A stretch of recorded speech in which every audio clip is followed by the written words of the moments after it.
Do animals deserve rights?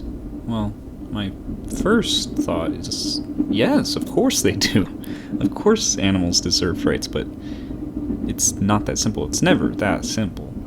I think that we need to first start out by looking at what matters for rights.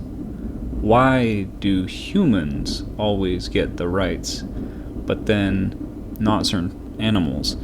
And if we were to give animals rights, which animals would get the rights first? Or should it be all animals at the same time? And I'm leaning towards let's give all the animals the rights, but that is such a dangerous way to go about it, because there's a lot of animals out there, and there's a lot of things that I don't think people think about.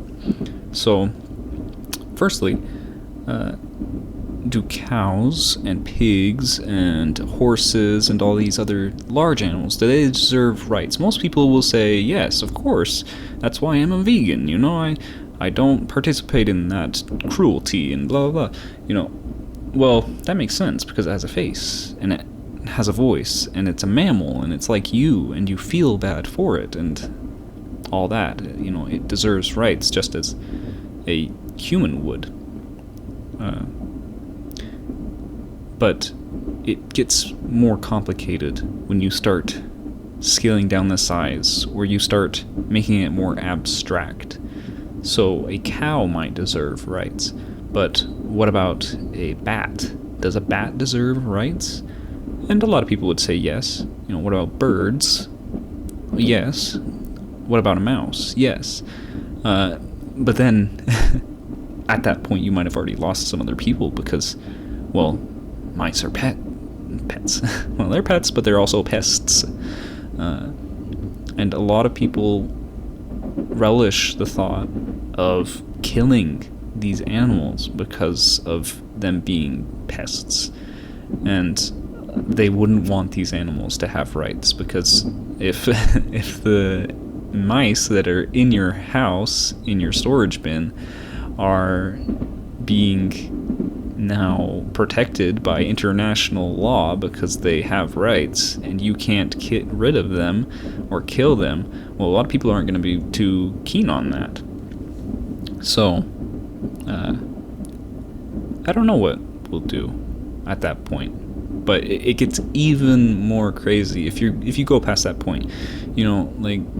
Sure, let's say a mouse has rights. Well, does a worm have rights? An earthworm? What about a ladybug? What about an ant? You kill ants all the time. That's a good topic. I want to talk about that next. Sorry. Anyways, yeah, we are, what was I saying? Oh, yes. So, you can kill an ant, but what about the microbes? What about, like, a tardigrade? At what point does it stop? At what point does a creature become valuable enough to have rights? And why are we making a line? Is that line arbitrary? I don't know. I would think that the line would be very, very hotly contested, because if you make the line at, let's say, like, oh, you have to be over 1 gram in weight in order to get rights. Well, what about the babies of a species that is 1 gram at adulthood? Do they deserve the rights too? It's just, it's such a difficult topic. And to just blanketly say, like, all animals deserve rights, and including literally everything down to the microbes, it's just not realistic. You kill microbes, millions of them, every day. You're eating them in your food, even if it's a plant. Oh, that's that's another topic. Plants. Do plants deserve rights? If a earthworm deserves rights, why not a tree? But yet, we're chopping down trees all the time to make our green, safe paper straws and our cooking wares, and you know, like it's such a conflict because on the one hand we have a ecological friendly philosophy that advocates for, like, oh, we use plants for everything, no more fossil fuels, no more meats, no more anything. But what about the plants? What about those? Like, we have shown that plants can feel, not necessarily in the same sense of like, oh, I feel sad, but if you damage a plant, it will react. If you change its conditions, it will react. It is alive. Plants are living beings, and do they deserve less rights just because they don't have a face? You know, the earthworm versus the tree.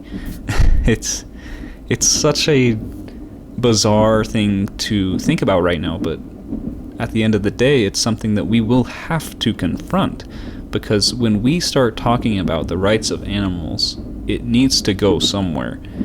And don't get this conflated with like the debate of homosexuality, for example, you know, where people will say like, oh, well, if we give the gays the rights, then they're gonna start marrying the dogs and blah blah. No, I'm not saying it like that, but I'm saying, as far as a ethical standpoint, why should one animal, which is larger or more complex, get rights when a smaller animal shouldn't get the same rights?